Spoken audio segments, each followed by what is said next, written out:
வாழ வேண்டிய பிள்ளைங்கதான் என்ன பண்றது? அந்த சேர தூக்கி போடு. திரும்பியா வர போறாங்க? பெரியவங்க சொல்லுவாங்க, இளவு நடந்த வீட்டுல உடனே ஒரு நல்லது நடத்திடணும். நாளைக்கு போய் பாருங்க, எழுதி வச்சுக்கோங்க. நான் முதலமைச்சர் வருவதற்கு முன்பாகவும் என்ன கரூருக்கு வராம தடுத்தாங்க. இப்ப நான் முதலமைச்சர் ஆன பிறகும் கரூருக்கு போறீங்க தடுக்கிறாங்கன்னு பேசுறேன்னா என் பேரை நான் மாத்திக்கிறேன். பேசுவோம்ல. விஜய் கரூருக்கு எல்லாம் போக கூடாது, விஜய் இங்க போக கூடாது, அது செய்யக்கூடாது, இது செய்யக்கூடாதுன்னு புரியலையே. மனுஷனை கொண்டாங்க, நான் நெசத்தை கொன்னேன். போய் பேசி நெசத்தை தோக்கடிச்சேன். மத்தவ செஞ்ச பாவம் என் மேல ஒட்டிக்கிடுச்சு. ஆட்சியில இருக்கும் போது தான் இவ்வளவு கட்டுப்பாடு எல்லாம் போட்டீங்க, SOPs எல்லாம் போட்டீங்க, ஸ்டாலின் சார் ஆபரேட்டிங் ப்ரொசீஜர் எல்லாம் போட்டீங்க. இப்போ அதே பண்ணிட்டு இருக்கீங்கன்னா என்ன செஞ்சாயா? தயவு செஞ்சு இங்க இந்த கிளம்பிடுங்க சார், இல்ல நான் அசிங்கமாயிடும். Only sympathy creation victim card play பண்றதா, வேற எதுவுமே கிடையாது. என் மேல பழி போட்டுட்டாங்க, நானே என் மக்களை கொல்லுவனா? கரூர்ல என்ன எல்லாருக்கும் தெரியும். திட்டமிட்டு பண்ணிட்டாங்க, இப்படி பண்ணிட்டாங்க, அப்படி பண்ணிட்டாங்க, என்ன நசுக்கிட்டாங்க, பிரிக்கிட்டாங்க, ஒதுக்கிட்டாங்க. இது இந்த ஒப்பாரி தான் நாளைக்கு அங்க இருக்கும். இவ்வளவு பலி, இவ்வளவு காயங்கள் கொடுத்துட்டு பழியை தூக்கி நம்ம மேல போட்டுட்டு அதுல ஒரு அரசியல் ஆதாயம் தேடுறீங்களேயா? நினைச்சேன் இப்படிதான் ஏதாவது மீனிங்லெஸ்ஸா பேசிட்டு இருப்பார் சார் இவரு. அம்மா, நான் நீதியை என் உயிரான் நினைக்கிறேன். அப்படி நினைக்கிறவங்களை தான் நான் மதிக்கிறேன். தன்னுடைய சுயவாழ்வுக்காக பிறரை பலி கொடுக்கிறவங்க கொஞ்ச காலத்துக்கு இந்த ஊரையும் உலகத்தையும் ஏமாத்தலாம். ஆனா என்னைக்காவது ஒரு நாள் இந்த சமூகத்தோடைய பயங்கரமான தண்டனைக்கு அவங்க ஆளாக்கே தீரணும். எவ்வளவு உயர்ந்த இடத்துல உள்ளவங்களா இருந்தாலும் நிச்சயமா நீதிக்கு தலைவணங்கே தீரணும். யாராவது மேல அதிகாரி ஊமத்துல எங்க கேட்டா ஒரு கலவரத்தை வித்தியாசமா அடக்க போயிருக்காரு சொல்லு. அன்னைக்கும் சொன்னேன், இன்னைக்கும் சொல்றேன், நாளைக்கும் சொல்றேன், தில்லா சொல்லுவேன், கெத்தா சொல்லுவேன். பணமா ஜனமா அப்படின்னு கேட்டா என் ஜனம் தான் எனக்கு முக்கியம். இது அது இல்ல. இந்த ஏரியா, அந்த ஏரியா, அந்த இடம், இந்த இடம். அன்னைக்கும் சொன்னேன், இன்னைக்கும் சொல்றேன், நாளைக்கும் சொல்றேன், தில்லா சொல்லுவேன், கெத்தா சொல்லுவேன். ஏலே ஏலே மழுது என் பாயில நல்லா வருது. இந்த ஏரியா, அந்த ஏரியா, அந்த இடம், இந்த இடம்.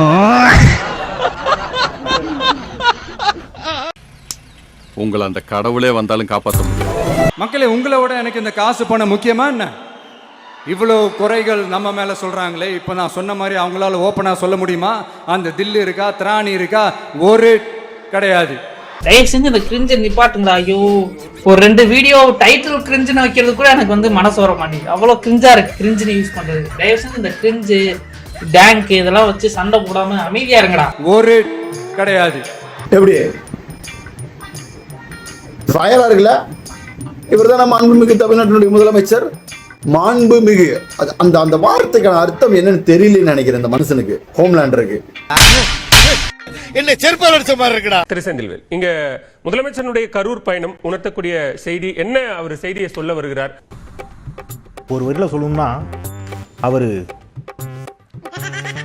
ஒரு இதையும் சொல்ல வரல.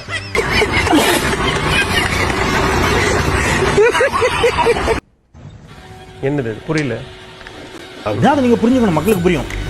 இல்ல என்ன சொல்ல வரீங்க எனக்கு புரியல. அது விஜய்க்கு புரியும்.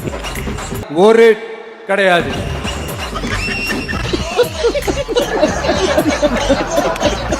அதே மாதிரி நாமக்கல் அந்த மீட்டிங் முடிச்சுட்டு கரூர் வரும்போது அந்த கரூர் போலீஸ் எங்களை அலர்ட் பண்ணிருக்கலாம்ல.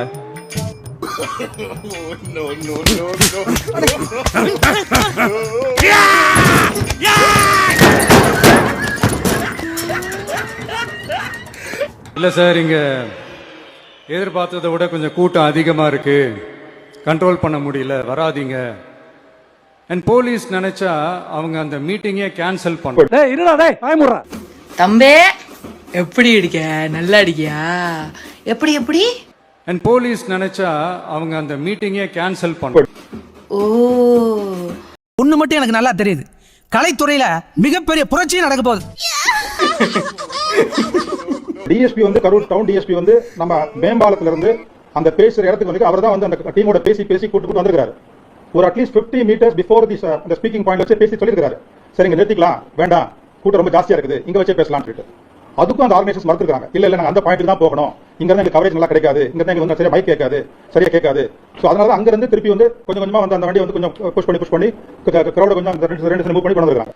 அண்ட் போலீஸ் நினைச்சா அவங்க அந்த மீட்டிங்கே கேன்சல் பண்ணுவாங்க.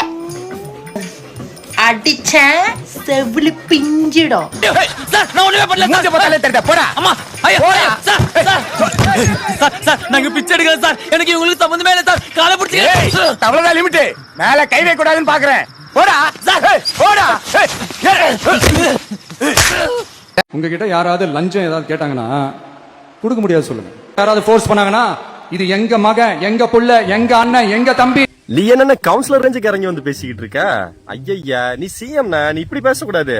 என் ஆட்சியில் எவனாவது லஞ்சம் வாங்குனீங்கன்னா உங்களை சஸ்பெண்ட்லாம் பண்ண மாட்டேன், டைரக்டா டிஸ்மிஸ் பண்ணிடுவேன். இதுதானே முதலமைச்சர் சொல்றது. நீ கவுன்சிலர் ரேஞ்சுக்கு பேசிக்கிட்டு இருக்க. எங்க ஏரியா கவுன்சிலருங்களா, தம்பி ஒன்னும் பிரச்சனை, நம்ம வேற சொல்லி ஃப்ரீயா பண்ணிக்கலாம், அதே மாதிரி பேசிக்கிட்டு இருக்க.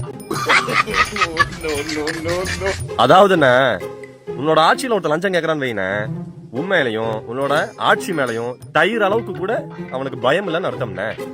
அதே மீறி நாங்க போய் பொதுமக்களாகி நாங்க போய், ஹலோ எங்க அண்ணன் சிஎம் இந்த வேலையை முடிச்சுவிடு அப்படின்னு ஒரு கவர்மெண்ட் ஆபீஸ்ல போய் கேட்டோம்னு வையன், உங்க நொன்னையே ஃபார்ம் ஃபில் பண்ணி கொடுக்க சொல்லுன்னு சொல்லுவாங்க.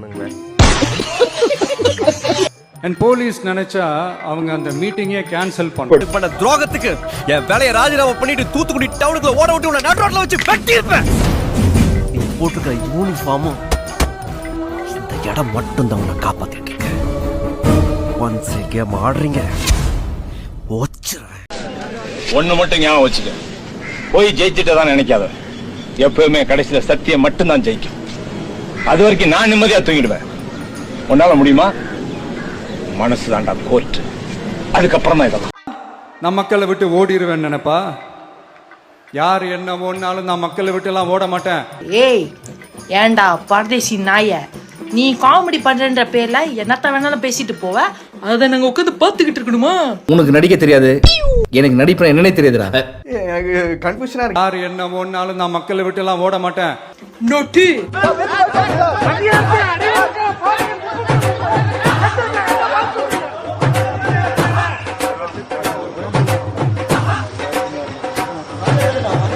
நாட்டுல கண்ட கலசாட விஷயம்லாம் நடந்துச்சு. அப்பெல்லாம் வந்து எதுவும் நொட்டல, வந்துட்டீங்க தூக்கி அடிச்சிடுவேன் பாத்துக்க. சும்மா சவால் விட்டுக்கிட்டு சீண்டி பார், நான் யார் தெரியுமா, தொட்டு பார், இப்படிலாம் பேசிக்கிட்டு இருந்தா வேலைக்கு ஆகாது. சும்மா பேசி பேசி பிரச்சனையை வளர்த்துக்கிட்டு யார் மேலே அது பழியை தூக்கி போட்டுட்டு அப்புறம் மக்களை அம்போன்னு தெருவில் விட்டுட்டு இப்படிதான் ஒரு அரசியல் பண்ணணும்னா அந்த அரசியல் நமக்கு தேவையும் இல்லை, அதை நம்ம செய்யவும் போறதில்லை.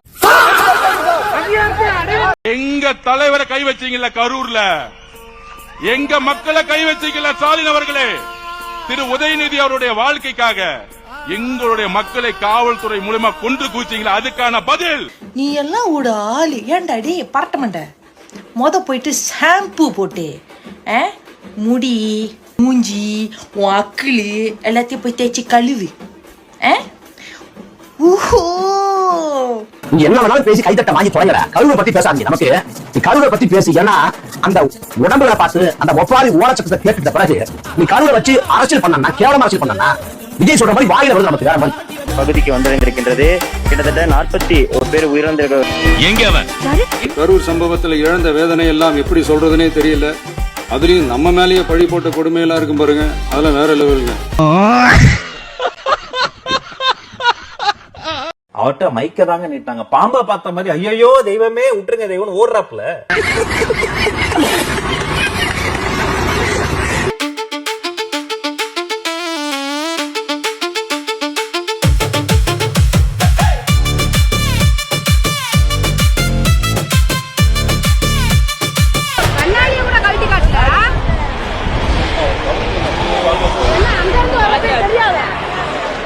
கடவுளே இவ்வளவு நேரம் நின்று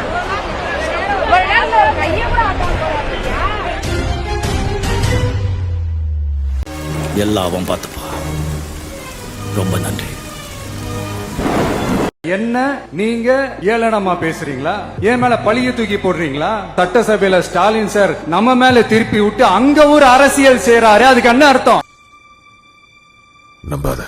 எந்த ஒரு அரசியல் கட்சி தலைவரும் தன்னோட தொண்டர்களும் அப்பாவி பொதுமக்களும் இறக்கிறத எப்பொழுதும் விரும்ப மாட்டாங்க. அரசியல் நிலைப்பாடுகள், கொள்கை முரண்பாடுகள், தனி மனித பகைகள்னு எல்லாத்தையும் விலக்கி வச்சுட்டு எல்லாரும் மக்களுடைய நலனுக்காக சிந்திக்கணும்னு கேட்டுக்கிறேன். சமூக வலைத்தளங்களில் தேவையற்ற வதந்திகள் பரவிய போது அதற்கு முற்றுப்புள்ளி வைக்க வீடியோ மூலமாக எந்த அரசியல் கட்சி தலைவரும் தன் கட்சி தொண்டர்களும் அப்பாவி பொதுமக்களும் இறப்பதை விரும்ப மாட்டார்கள் என்றுதான் நான் குறிப்பிட்டேன். இறந்தவர்கள் நமது உறவுகள் என்பதை மனதில் வைத்து அனைவரும் செயல்பட வேண்டும் என்று கேட்டுக்கொண்டேன். சட்டசபையில ஸ்டாலின் சார் நம்ம மேல திருப்பி விட்டு அங்க ஒரு அரசியல் செய்யறாரு, அதுக்கு என்ன அர்த்தம்? நீங்க எல்லாம் பைத்தியமாடா, நீங்க மெண்டலா? சத்தியம் பண்ணுங்க, சத்தியம் பண்ணு, நீ மெண்டலா? நீனு இவனை இப்படியே விட்டா ஊர்ல இதே பண்ணிட்டு தெரியுமா? பேசாம உனக்கு காலை கிடைக்க மாதிரி காய அடிச்சு விட்டுருங்க. அந்த நாய் ஈஸ்ட்ல குலைக்குதுடா, நீ வெஸ்ட்ல குலைச்சிக்கிட்டு இருக்கியா? நல்லா குலைக்கிறீங்க, நல்லா அடிப்பீங்க, நாசமா போவீங்க. எல்லாத்துக்கும் டிஎம்கே தான் காரணம். இன்னும் 6 மாசம் ஆகல, அவகாசம் கொடுங்க. மக்கள் பணத்தை தோட மாட்டோம். சைலண்டா இருக்கிறது கூட ஒரு ஸ்ட்ராட்டஜி தான். 12 மணிக்கு கூட்டம் அறிவிச்சு 3 மணிக்கு லெட்டர் கொடுத்துருக்கீங்க. நீங்களே பவரை கட் பண்ணி சொல்லி லெட்டர் கொடுத்துருக்கீங்க. ஆனா நீங்களே வந்து 7 மணி நேரம் லேட்டா வந்திருக்கீங்க. லேட்டா வந்தது இல்லாம 500 மீட்டருக்கு முன்னாடி வண்டிக்குள்ள போயிட்டீங்க. 500 மீட்டர் வரைக்கும் வண்டிக்கு வெளியில வரல, வண்டிக்கு மேலேயும் வரல. கூட்ட நெரிசல் இருக்குன்னு காவல்துறை சொல்லியும் வண்டி உள்ள கூட்ட நெரிசலுக்குள்ள வண்டியை கொண்டு போய் உள்ள சேர்த்துருக்கீங்க. உங்களுடைய பாதுகாவலரோ உதவியாளரோ மேல வந்து பொதுமக்கள் வந்து பாதிக்கிறாங்க, பெண்கள் சாஞ்சி விழுகிறாங்கன்னு சொன்னதுக்கு அப்புறம் நீங்க பேச்ச தொடர்றீங்க. நீங்களே ஆம்புலன்ஸ் கூப்பிடுறீங்க. ஆம்புலன்ஸ் வந்த பிறகு நீங்க போறியா நண்பான்னு கேக்குறீங்க. அந்த ஆம்புலன்ஸ் நீங்களே அனுப்புறீங்க. ஆம்புலன்ஸ் எங்க இருந்து வந்து நீங்களும் ஒரு கேள்வி கேட்கறீங்க. இது எல்லாம் யார் இடத்துல கேட்க வேண்டிய கேள்வி? இதெல்லாம் யார் விளக்கம் சொல்ல வேண்டிய இடத்துல இருக்கிறாங்க? அப்ப அவங்க கிட்ட இந்த கேள்வி எல்லாம் முன் வச்சு அந்த அவங்களுக்கு நீங்க தொடர்பு கொண்டு இதற்கெல்லாம் உங்களுடைய விளக்கங்களை சொல்றேன். 7 மணி நேரம் ஏன் லேட் ஆச்சு? ஏன் நீங்க வண்டிக்குள்ள 500 மீட்டர் முன்னாடி உள்ள போனீங்க? வண்டி கூட நிறுத்தி 10 நிமிஷம் வரைக்கும் ஏன் மேல வரல? இதெல்லாம் அவர்களிடத்தில் கேட்டு அவர்கள் சொல்ல வேண்டிய, நிவர்த்தி செய்ய வேண்டிய பொறுப்பு அவங்க இடத்துல இருக்கு. நான் இப்பொழுதும் இறுதியா சொல்றேன், அரசியலாக இதை எடுத்துக்கொள்ள வேண்டாம். யார் தவறு செய்தாலும் தவறு தான். அந்த தவறுகளுக்கு யார் தவறு செய்தாலும் அவர்களை பொறுப்பெடுத்துக் கொள்ள வேண்டும். அது எந்த கட்சியா இருந்தாலும் சரி.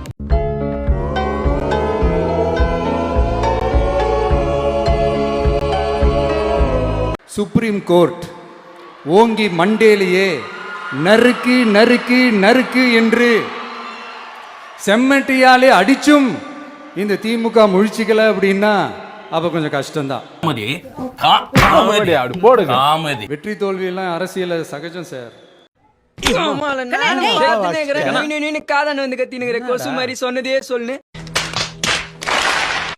அதுக்காகலாம் வெறி பிடிச்சி இந்த பதவி வெறி பிடிச்செல்லாம் அலைய தேவையில்லை. நல்ல விதமாவே சொல்றேன், நியாயமான அரசியல் பண்ணுங்க. ஓ, அதுதான் உங்களுக்கு தெரியாதுல்ல?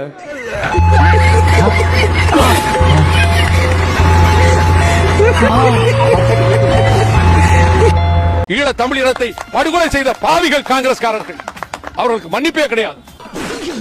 காங்கிரஸ் தயவில் என்றைக்கும் நான் ஒரு எம்எல்ஏவாகவோ எம்பியாக போனதில்லை, போகவும் மாட்டேன். ஒரு இனத்தையே அழித்த பாவிகள் காங்கிரஸ்காரர்கள். நான் எந்த காலத்திலும் கொள்கையை எங்கேயும் விட்டுக் கொடுக்காத என்பது உலகமே அறியும். பிரதமர் மோடி கிட்டே போய் அவருடைய தவறுகளை சுட்டி காட்டுகிற தைரியம் வைகோ என்ற ஒருவனுக்குத்தான் உண்டு என்பது இந்த உலக தமிழர்கள் அனைவருக்கும் தெரியும்.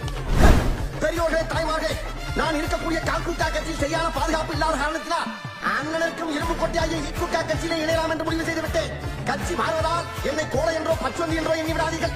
இருக்கின்ற கட்சியிலே இருக்கின்ற வேலையிலேயே இங்கிருந்து இன்னொரு கட்சிக்கு தாவும் தைரியமும் தன்னம்பிக்கையும் இந்தியாவில் எனக்கு ஒருவனுக்கு தான் இருக்கின்ற குறிக்கொண்டு இங்கிருந்து விடைபெறுகிறேன்.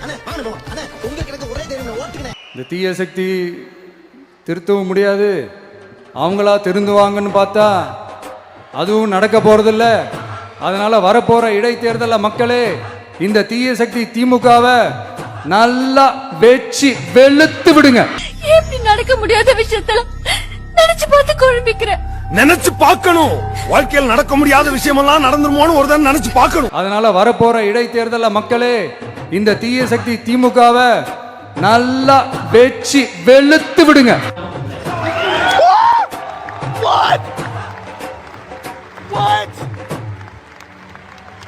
காரி மூஞ்ச கதையெல்லாம் ஒரு காவிய கதை மாதிரி இங்க வந்து சொல்லி அங்க டைம் வேஸ்ட் பண்ணுகிற போலீஸ் டிபார்ட்மெண்ட்டுக்கு என்னுடைய மனமார்ந்த நன்றிகள். அவங்க இல்லனா அந்த பைபாஸ்ல இருந்து இந்த ஸ்பாட்டுக்கு என்னால வந்திருக்க முடியுமான்னு எனக்கே தெரியல. So once again thank you so much. Karur வரும்போது அந்த கரூர் போலீஸ் எங்களை அலர்ட் பண்ணிருக்கலாம்ல. லஞ்செல்லாம் ஒழிக்க முடியாது, ஊழல்லாம் ஒழிக்க முடியாது, அதெல்லாம் பிளட்டிலேயே ஊறி போய் இருக்கு அப்படின்னு சொன்னவங்க போய் ஒவ்வொரு கவர்மெண்ட் ஆபீஸா பாருங்க. ஒரு பைசா லஞ்சம் இல்ல, ஒரு பைசா ஊழல் இல்ல, ஒரு பைசா லஞ்சம் இல்ல. ஒரு பைசா ஊழல் இல்ல. தமிழ்நாட்டில் கனிம வள கொள்ளை முற்றிலும் தடுத்து நிறுத்தப்படும் என தாவேக அரசு சூளுரைத்துள்ள நிலையில் கேரள தமிழக எல்லையில் உள்ள புளியரை சோதனை சாவடியில் லஞ்சம் வாங்கிக் கொண்டு லாரிகளுக்கு தமிழக அதிகாரிகள் அனுமதி அளித்துள்ளது வெளிச்சத்திற்கு வந்துள்ளது. ஒரு வாகனத்திற்கு 200 ரூபாய் வீதம் ஒரு நாளைக்கு 2 லட்சம் ரூபாய் வரை தமிழக அதிகாரிகளால் லஞ்சம் வசூலிக்கப்படுவதாக மலையாள ஊடகம் புலனாய்வு செய்து உண்மையை வெளிக்கொண்டு வந்துள்ளது. ஒரு பைசா லஞ்சம் இல்ல, ஒரு பைசா ஊழல் இல்ல. நண்பர்களே, அசையாத மரம் ஒன்று உய்ந்தது கீழே. ஓடு ஓடு ஓடு ஓடு ஓடு ஓடு ஓடு.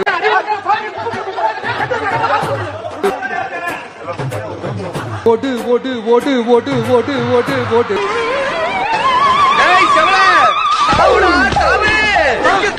நானே தவந்துகிட்டு இருக்கேன்டா.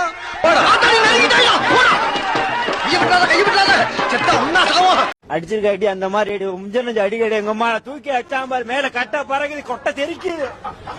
ஏங்க இது என்ன ஆக்ஷன் பிலிமா காமெடி பிலிமா? Killer film. ஓஹோ. குறைந்தபட்ச இறக்க உணர்வு கூட இல்லைன்னா என்னங்க? 41 பேர் இறந்துட்டாங்க.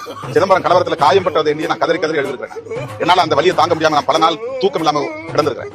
போய் அன்றைய ஜனாதிபதியாக இருந்த KR நாராயணன் அவர்களை சந்தித்த பிறகுதான் எனக்கு ஒரு ஆறுதலா இருந்துச்சு. ஏங்க கில்லர் பிலிம்ங்கறீங்க கிங்காங்க காட்றாங்க. நீதான்டா அந்த குரங்கு. நானா? ஆனா இவ்வளவு பெரிய அளவுல வந்து ஒரு பாடியை தூக்கிட்டு போறாங்க. அதை கண்டு காணாம ஒரு பாட்டி பேசிட்டு பாட்டு பாடிட்டு பாக்குறாரு. அப்படின்னா அவருடைய நெஞ்சில் கொஞ்சம் கூட ஈரம் இல்லை அப்படிங்கறதானே, ஈனி இறக்கம் இல்லைங்கிறத வெளிப்படுத்துது. என்ன தரையில பேசலாம் தரையில வருது. லைவ்ல கொஞ்சம் டிலே. இப்படிப்பட்டவர்களின் கைகளில் இந்த அரசியல் சிக்கினால் என்ன ஆகும்? தமிழ்நாடு என்ன ஆகும்? இதுதான் RSSல கொடுக்கிற பயிற்சி. அத்தாடி ரொம்ப கொடூரமா பேசியிருக்கேனே. RSSல வந்து பிரதமர் மோடி என்ன சொன்னாரு?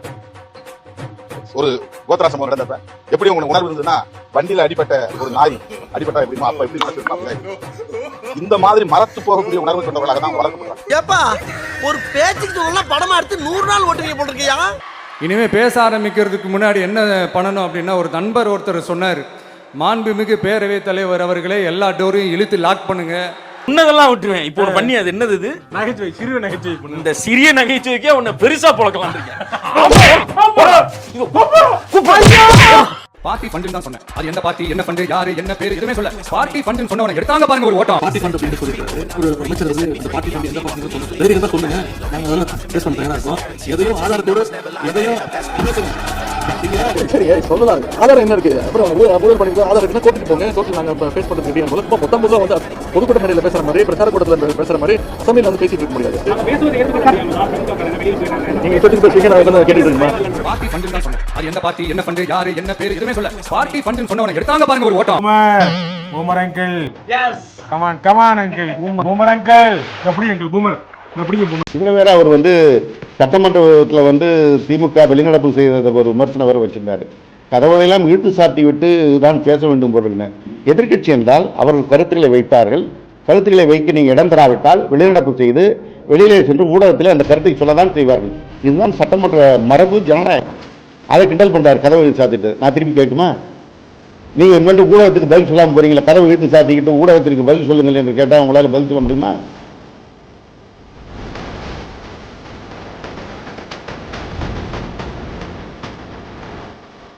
பேசிக்கும் போது எந்திச்சு ஓடிடுறாங்க.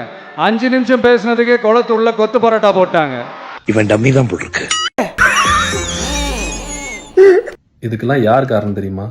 அவன் விராட் கோலி மாதிரியே கம்ப்ளைண்ட் கொடுக்குறானுங்க. இந்த வீணா போன கோலி மேல ஒரு கம்ப்ளைண்ட் கொடுத்திருந்தா என்ன நிலைமை வந்திருக்குமா? டே அனில், உங்க அண்ணா DMKக்கு ஸ்கெட்சு போறான்னு நினைச்சியா?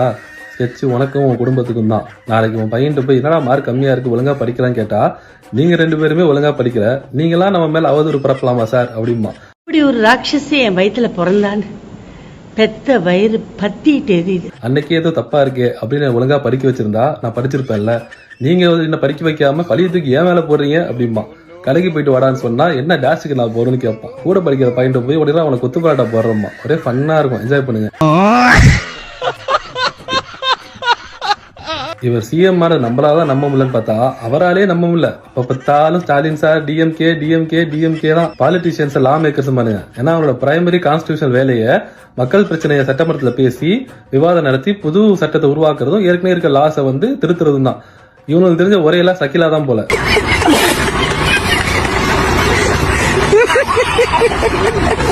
பாட்டுக்கு பாட்டு கச்சேரி எங்களுக்கும் பண்ண தெரியும். பண்ணலாமா? கொலம்பஸ் விட்டாச்சு லீவு, கொண்டாட கண்டுபிடிச்சு கொண்டா ஒரு தீவு, லீவு லீவு லீவு வேணும் புதிய தீவு.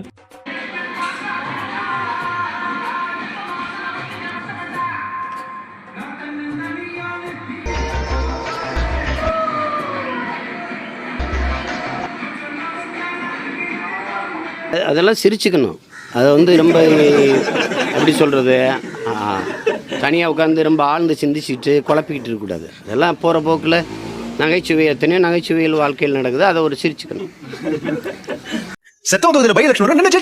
வரப்போற இடைத்தேர்தல மக்களே, இந்த தீய சக்தி திமுகவை நல்லா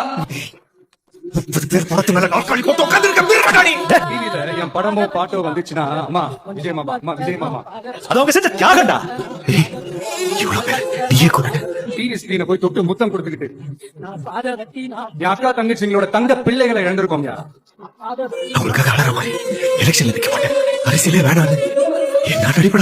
என் அக்கா தங்கச்சி அண்ணன் தம்பி குடும்ப உறவுகளை இழந்து அந்த வலியோட இருக்கிற என்ன நீங்க ஏமாந்ததுக்கு நான் என்ன பண்ணுவேன்? போலீஸே எங்களை உள்ள கூட்டிட்டு வந்து விட்டு அந்த நாடகலாம் இருக்கு பாருங்க.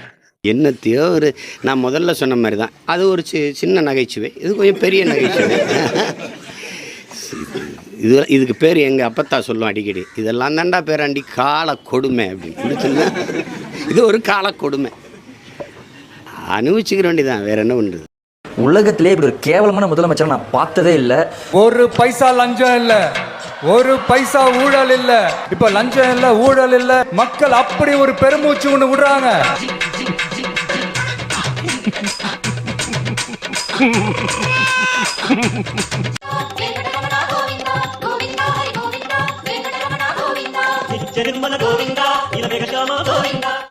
வரக்கூடிய இளைஞர் பற்றாளமும் உங்கள் பின்னால் தான். ஒரு சின்ன பையன் என் பேரன் கேட்கறான், இவ்வளவுதான் இருக்கிறான். நான் போன நேத்து, தாத்தா எங்க கட்சிக்கு வந்துட்டீங்களாமல்லங்கிறான். என்ன வயசு? 3 வயசு இருக்கும். தாத்தா எங்க கட்சிக்கு வந்துட்டீங்கிறான். இன்னொரு பையன் கேட்கறான், ரோட்ல போறேன், மாமா எங்க தளபதி கட்சிக்கு வந்துட்டீங்களாமல்ல, வாங்க வாங்க அப்படிங்கிறான். ஆளை பைத்தியமாங்களான்னு பாக்குறியா? ஒரு கிக்கு இருக்கட்டுமே சொல்ல எகிரி போயிரு. நான் வந்துட்டு இந்தியாவில் வந்துட்டு நம்ம பிரதமர் மோடி எந்த அளவுக்கு இருக்கிறோம், அதை விட அதிகமா இனிமே வந்துட்டு விஜய் வெறுப்பேன். ஏன்னு வச்சுங்களேன், அந்த தில்லு இருக்கா, திராணி இருக்கா, ஒரு கிடையாது. மாற்றம் என்று நினைத்த வாக்களித்த மக்களே, 5 வருஷம் கழிச்சு அடுத்த தேர்தலிலும் அவர் திமுகவை மட்டும்தான் குறை சொல்லுவார். 5 வருஷத்துல அவர் என்ன அப்படின்னு சொல்ல மாட்டார். இப்படி நான் சொல்றது உங்களுக்கு ஒரு மாதிரி இருக்கா? என்ன அப்படின்னா இது அவர் சொன்னது. முதலமைச்சர் சொல்றாரு என்ன அப்படிங்கிறாரு. போன மீட்டிங்ல சொல்றாரு, என் வாயில நான் என்ன, இது என்னது? ஒரு முதலமைச்சர் மாதிரி யாராவது பேசுறீங்க? என் அக்கா தங்கச்சி அண்ணன் தம்பி குடும்ப உறவுகளை இழந்து அந்த வலியோட இருக்கிற என்ன என் மேல பழிய தூக்கி போடுறீங்களா?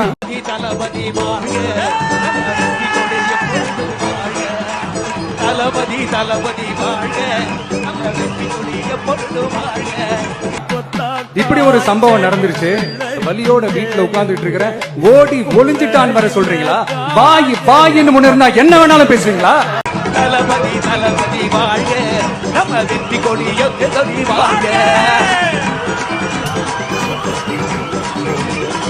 இப்படி ஒரு சம்பவம் நடந்துருச்சு. இது ஏன், எதனால, அதுக்கான பின்னணி என்னன்ட்டு அந்த வலியோட வீட்டுல உட்கார்ந்துட்டு இருக்கிற ஓடி ஒளிஞ்சிட்டான் வர சொல்றீங்களா? வாய் வாயின்னு முன்ன இருந்தா என்ன வேணாலும் பேசுவீங்களா?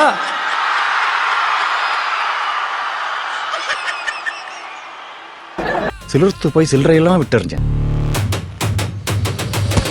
போன தலைமுறைக்கு ஊடகம் என்பது டிவியும் செய்தித்தாளும், நம்முடைய தலைமுறைக்கு ஊடகம் என்பது சமூக ஊடகங்கள் மட்டும்தான். கலைஞர் காலத்தில் நம்மை முறியடிப்பதற்கு அவர்கள் பயன்படுத்திய ஒரே ஆயுதம் போய். திராவிட முன்னேற்ற கழகத்தை வரலாறு முழுக்க உண்மையை சொல்லி எந்த கொம்பனும் வீழ்த்தியது கிடையாது. திராவிட முன்னேற்ற கழகத்தை வீழ்த்துவதற்கு எதிரிகள் பயன்படுத்திய அத்தனையும் பொய், அவதூறு, கட்டுக்கதைகள், வேற ஒண்ணும் கிடையாது.